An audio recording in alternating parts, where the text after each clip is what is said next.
who comes and stops us in our tracks. Bravely we prove in our striving, trudging together each day. Where there's a will, there's a way.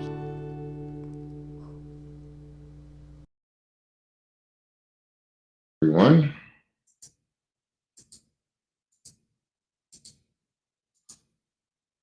All right, there we go. All ready to go. It's Saturday morning. Yes, hi, whiny butt.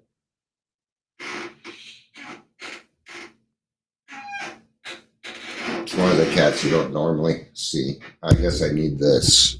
You probably couldn't even hear me. Probably sounded like I was like neither a therapist or a doctor. Oh, I could use a doctor. Not that they could do anything. Oh, this got taken care of. They denied my wife's Medicaid twice. It's good to have connections. Yeah, I do a lot of stuff in Adams County, so I was able to get a informal meeting. And it was funny because by the time we got to the informal meeting, it had worked itself out. So, but it was just kind of cool to use some of my own resources that, for us. Yeah. Oh, that's fun. That's fun. All three, huh? The puppy go for a ride. You just go for a ride, puppies. Are you just going to stand there, dude? This one is Sawyer. You guys never see him. Sometimes you'll see him in meetings. He doesn't really like being picked up and stuff, though. In fact, he hates it. I'm the only one that can really pick him up. So, but he's the cranky one. When I'm saying a closed mouth trans sponsor art therapists or doctors, no, they're not. No. And get into what they're not first, huh? No, they are not. Oh, little kitty, aren't you? Yeah. He doesn't trust too many people but me. When I first saved him, he was in this house that I was living in, and the other tenants, who are also the owners of the house, they got in a fight. They split up. They kind of both moved out, and they just left the cat there. They just left the cat. They did nothing. So I started feeding him and stuff. It took months to get him to trust me. Finally got him into my room, and he would get up on the bed. Hated the dog. He absolutely hated the dog, but the dog didn't. The doggy, did she care, did she? And he was very antisocial, fat. And so I took care of him for a little bit, and then we moved. Right? And he became a totally different cat. He's like, oh, okay, so I belong with you guys now, huh? And he's moved with us a couple of times, and he became a totally different cat. He's now very, very social. He lost all of his weight. He's still a fucking cranky ass. Huh? Can I get a meow?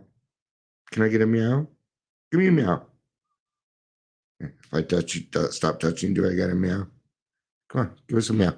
Meow! All right, dude. Are a relationship or fight? Yeah, they're neither financial advisors. There's none of that stuff. It's not the route I'm going with it today, but welcome to the Daily Trudge. My name is Dion. I'm going to qualify this with, if I end suddenly, I apologize. My stomach's fucking killing me today. So If you're here, please say hello, whether you're watching the live or the rewatch. Yeah, we don't cover up much here. We don't go for excuses. We stick with the truth. And sometimes the truth is disgusting. So, right. Yeah. See, and he already meowed once as he got down. He will actually, if when he sees me, he will meow. Meow, meow. He wants me to follow him. This is his call. Meow, meow. That's his call. They all have different calls. This is the cat that he hates. He does not get along with him. I don't know what this jackass did. He's like, oh, look at me. I'm so pretty. I'm a bully. Yes, you're a bully, dude. All right. Let's get started. I think I wasted enough time for people to get on. It's weird because Saturdays is I usually have the least amount of people on Saturdays. And it happens with meetings too. What is it that do people just not? Do they not go to meetings on weekends, or are they taking it off? I'm thinking they're going to in-person meetings because maybe they're not at work and stuff. That's kind of what, go to Zoom while you're working. I can't really talk shit about that because when I'm in Zoom meetings, I'm doing all sorts of shit. I'm doing all sorts of shit, but not something that kind of takes my mind so that I can listen for sure. Like cleaning, laundry. I'm always doing something. It's hard for me to sit still for too long. Let's talk sponsorship versus closed mouth friends. Right. It's going to seem a little weird, and Amber's kind of covered some of the things that sponsors are not. Like, we're not counselors, we're not doctors, we're not therapists. I am a drug and alcohol counselor, by the way. I am. I'm a drug and alcohol counselor, man. I'm a peer support specialist. I'm a recovery coach. I'm a lot of things. And I do utilize some of that stuff in sponsorship, but I stick to the book. Got to stick to the book, man. Yeah. But I can certainly use my own experiences, but I can't demand of things. It's not like I'm hiding anything, like things like accountability, emotional sobriety. We all kind of, it's like we have a way of sponsoring, but we're all kind of different. Some, I'm a little bit meaner, maybe, I don't know. But it seems like every time I have a sponsor, I have to threaten firing them during the 4-step. I never do. I've never fired a sponsee ever. There's no need to. I've also never fired a client. Never done it. That's for me. If they want to come back and I'm available, that's great. If not, I do what I can to help them find another sponsor. I sent a lot of people, because when it comes to recovery coaching, I'm even a little bit tougher. Yeah, you got to be to get people motivated, see where they're at. Well, I'm nice here, Amber. I'm just nice to you. Let me sponsor you. I'm just kidding. All right. So we talked, what is a sponsor? Well, a sponsor is just a guide based on their experience, and it doesn't need to be anything more than that. It wouldn't be any different from going on a tour in Hollywood. To the left, you'll find the Hollywood Squares studio, and to our right is Robin Williams' old house, and right. What else are we? Well, we try and help you think a little differently. And a sponsor is really good at that because they're like you, and so the conversation is a little bit more comfortable because in the sponsee, there's a lot of things that they don't have to explain. Isn't that kind of nice? It's also a closed mouth friend. Sponsorship in and of itself is not in the big book. It's actually called a closed mouth friend. But these things have kind of got separated. So where did sponsorship come from? A lot of I'm the perfect sponsee. Shut your mouth.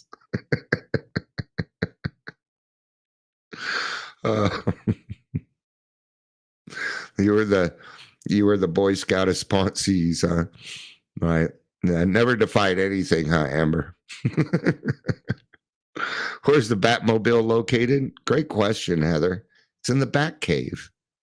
It's in the Bat Cave, along with the Bat Wing, the Bat Scooter, the Bat Boat. Yeah, I'm a big superhero fan. Batman's my favorite. Batman's my favorite DC, and Spider-Man's my favorite Marvel. So I'm also a big Punisher fan. I believe in vigilante justice. Batman was my first higher power. When I was 18, I got sober the first time. Batman was my first higher power. I was screwing around with program. Somebody kind of pulled me aside and said, "Hey, Dion, I get what you're saying and stuff, but you got to grow up a little bit on that." So that's what sponsors do, right? We think we're kind of mean. No, my first sponsor, when the first time I met him, right? We pull out the big book. It was the 3rd edition at the time, right? So we pull out the big book. It's like, okay, and I was in a place called the Phoenix Concept. So I also had duties that I said duty, where I'd have to paint, or we did plaques, and I don't have one near me. My wife still has plaques from when I was that young, the ones that she purchased. She's like, but I go in, he's like, "Okay, Dion," and this was our first time we sat down, and it took about 3 minutes. Right. And he said, "Okay, open the big book up." And I started opening it. He's like, no, that's not the direction I gave you. Because I started opening it to where it had, yeah. He's like, no, right there. He's like, "What's on that page?" I'm like, "Well, there's nothing." He goes, "Yeah, and that's what you know about fucking staying sober. Now get your ass upstairs and sand a plaque." That's how that started. So sponsorship. And I didn't even say hi, Heather, but that was a good way to come in. Hi, Heather. Good to see you. Sponsorship, it was the process of being brought into AA when we were still very small. So you were sponsored into AA, right? And it's still the same. It's still kind of how we are supposed to find sponsees. Unfortunately, the world isn't really set up for us to do it that way anymore. They don't want us invading their hospitals, but Detox is a great place, right? So I'm going to try and keep this updated for us. But like Bill, he sponsored Bob into the program, even though the program wasn't created yet. Ebby sponsored Bill into the Oxford Group program. Okay. So what happened was you'd find somebody at a hospital, you'd work with this person until they got out of the hospital. And then you would pick that person up and take them to an AA meeting. And that is how you found AA. AA was not something that was very public. So that is how a sponsorship actually originated. But that's not what I'm really trying to get to here. The real question is this: do you need a sponsor for the rest of your life? Do you always have to have a sponsor? And in my experience, the answer is no. See, a sponsor takes you through the steps, right? I'm gonna. Now, there he is whining. Hold on, I'm gonna mute. Sawyer, give it up. Do you need an escape? I gotta go open another door for him, so he feels like he has a way out. Move. Stop picking on your brother. I will teach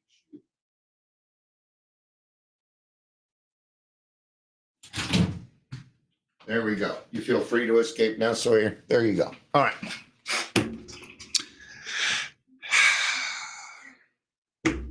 Such as having cats. All right. They bully. So the 4th step, if you do a fearless and thorough 4th step, I was told the key to that was not to cop any more resentments. See, I did the fourth and the fifth step, and then the rest of the steps kind of went quick after that 6, 7, 8, 9. And then I get to the 10, and then 10 tells me, which is the first, maintenance step, that I need to take care of these as they come along, which means that it's not going to have enough time to turn into a resentment. I may need to go back to the fourth step and utilize the lists, right? Now I'm going to close another door because I've got a little distraction here.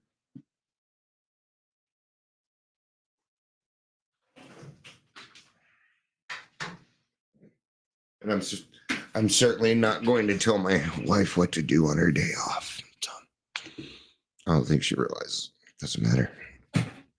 God forbid she's watching something on her phone. Now, when I first started this, I would have gotten mad about that. Hey, everything needs to be perfect. The Daily Trudge is not anything close to perfect. And I love it. I love the fact that it's not perfect, right? So then I go on to the maintenance step. And once I'm done with the steps, I'm done having a sponsor. That person now turns into a closed mouth friend. Now, why am I talking about this? All right. Now, when I got into the program this time, I went through the steps and did everything that I was supposed to, and I did what I was supposed to do. But then I had an anxiety attack. I had an anxiety attack, and I didn't talk to anybody. And so, my sponsor my relationship with him kind of faded away. His name's Paul. I talk to him once a year saying, hey, I'm still sober. And I want him to know, because he's helped a lot of people and not everybody makes it. So it's good to once a year have that person be like, hey, thanks for taking your time with me to help me become a better person. Right. So that's nice, Heather. Yeah. Heather says my sweatshirt today reads perfectly imperfect. And that's exactly what life is, isn't it? It's perfectly imperfect. Is the world perfect? Yes. It's God's world. I ain't going to argue with it. I'm done arguing with that stuff, right? So I'm in the maintenance steps now, and that person turns into a closed mouth friend. Okay. I have 3 sponsees right now. One is a closed mouth friend. He is no longer a sponsee. He is now sponsoring. So he is a sponsor. He is not a sponsee, which turns him into a closed mouth friend. All right. So when I was able to get back to the program, I started asking people if they would be my sponsor. And I don't know how many times I got told no, but it was a lot. And it became discouraging. So I stopped asking. I just stopped asking. I'm like, well, fine. Then nobody's really going to sponsor me. And I'm going to tell you something. It's because there's nothing left to sponsor. I had to move on. I had to move forward. I had to start giving it away. I had to be a closed mouth friend. What are you doing? Sorry. Cats were getting another fight. I wasn't really angry. I just sound that way. But it worked. Just go straight to the yelling. Quit asking 2-3 times for your kid to put down the remote. Just raise your voice, do it. You don't even need to get angry. It's the repeating it that makes you angry. Don't make me repeat myself, or what? Or what? I'm going to hear you say the same thing over and over. All right. I have a sponsor now, in the sense that you feel like you have to have a sponsor when you're in the program. Okay, but really these are just closed mouth friends. See, it's a give and take. It becomes a give and take relationship. But I would ask people, and they're like, oh, Dion, you're a guru. It was hard for me to find a sponsor because I appear well. They're like, what is there to, I don't know. A lot of people have a hard time with sponsoring me because I already do a lot of stuff, all the stuff that I'm really supposed to be doing. Not saying I don't need to be reminded, not saying that my forgetter, isn't the best thing that works on me, right? Absolutely, Heather. Thanks for stopping by. Yeah, that's a priority. Go take that phone call. Go take that phone call. It was good seeing you. Thank you for stopping by.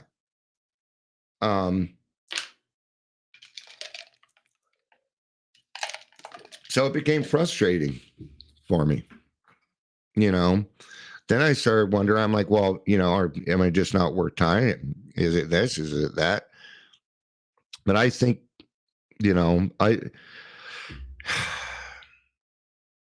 it's hard for people to help you when they don't see any problems. That makes sense? Or that, well, what do you need a sponsor for? And really, when it came down to it, and even now, I have a set of closed mouth friends that tends to keep me in line. And that's where it's at for me. It seems to work very, very well for me. Right? Because I'm in the maintenance area. I live in 10, 11, and 12. There's one person I talk to every single week. I have been for the last month or so now. She helps keep me in line on a professional level. I have my therapist who understands very much. Amber's usually available. I can come on here and my closed mouth friends show up and help me out. You bet. So really the question was here, do you need to have a sponsor for the rest of your recovery? And this is going to be by your experience. I don't think there would be a wrong answer to this, whether it's yes or no. But for me, I have found that the answer is no, I don't. Now that doesn't mean I'm an AA Advanced 101. That's not what that means, right? But I don't really need a weekly session, okay? Because I hear a lot of people saying, well, I need to go through the steps again. I need to go through the steps again. Then go get a sponsee. Then go sponsor someone. Then go help somebody through the steps. And you go through the steps again. I go through the steps like 3-4 times a year, if not more. Right? Yeah. The first, like the first 45 pages of the big book, I almost got them memorized. I know what's going to come up next. I know what's going to happen.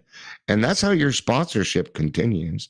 That's how you go through the steps again, is by helping somebody else do it. And that's really all there is to it, honestly. Which way is going to work for you? Maybe, and at the same time, you might have one sponsor, and that's all you ever, and that's okay too. You don't need to go out and get it, because the different views that you're going to get are in the AA meetings and your sponsees. You're going to get a new, fresh look at this. You hear people say quite often, every time I go through the big book, I see something new. Yeah. See, we're supposed to move on. We're supposed to move forward. Man, I felt like, for me, I felt like a fraud for a long time because I felt like I had to have a sponsor, but nobody would sponsor me. Well, what do you need a sponsor for? The fuck do you mean? So, and I got tired of being separated like that. So I stopped asking.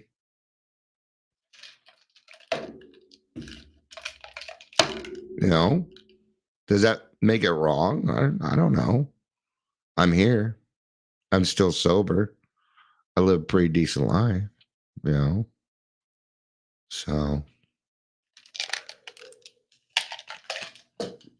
So choice is yours, but it is important that you do have a sponsor and you go through the steps and you do it thoroughly, at least once.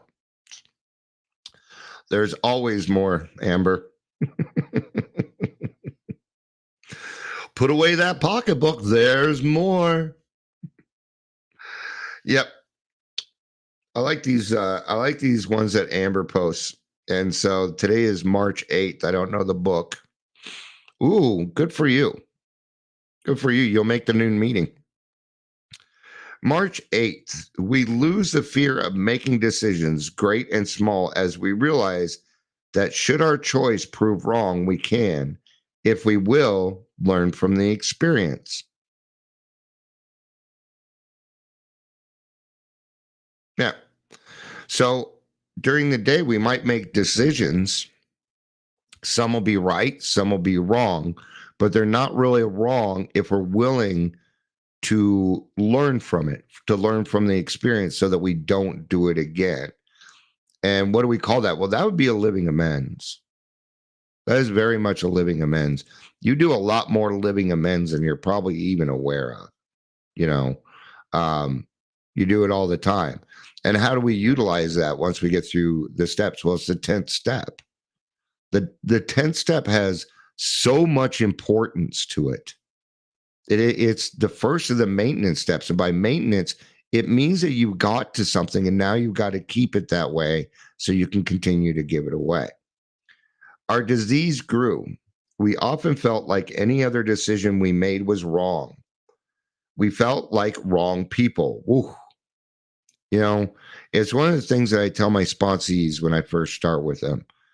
And I tell them this: for the next 2 or 3 months, you're going to be wrong about everything.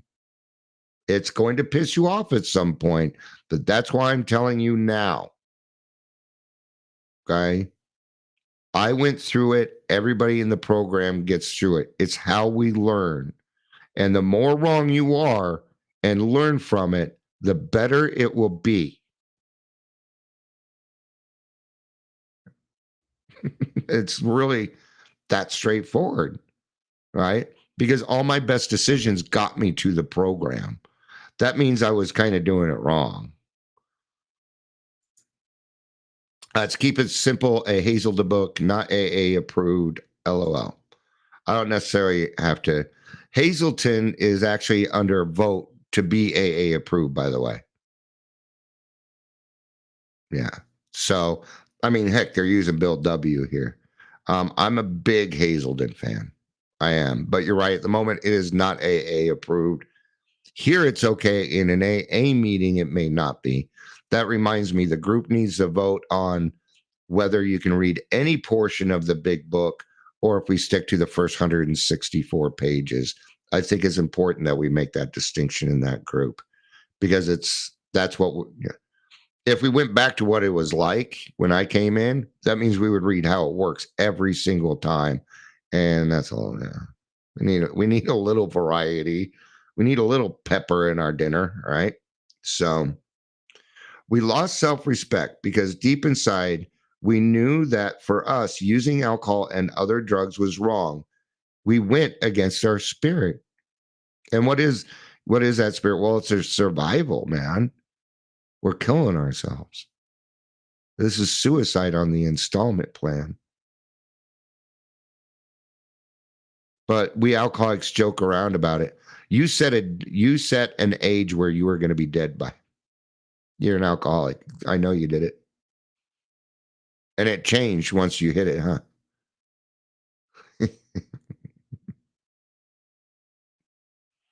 Yep. You wanted to be that 60s song where the popular guy in school got drunk and went for a drag race and died. Yeah. We all picked a date.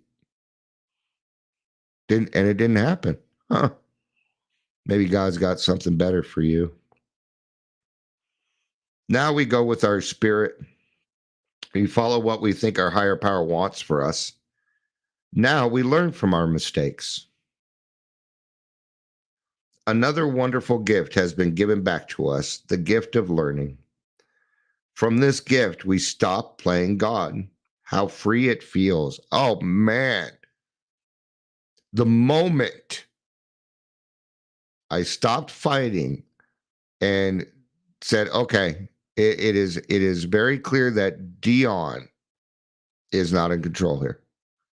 And I gave up the mighty position of playing God. I'm not God. I was playing God. Right. And there was a huge freedom. I would say more than freedom, it was a relief that I didn't have to keep playing that part anymore.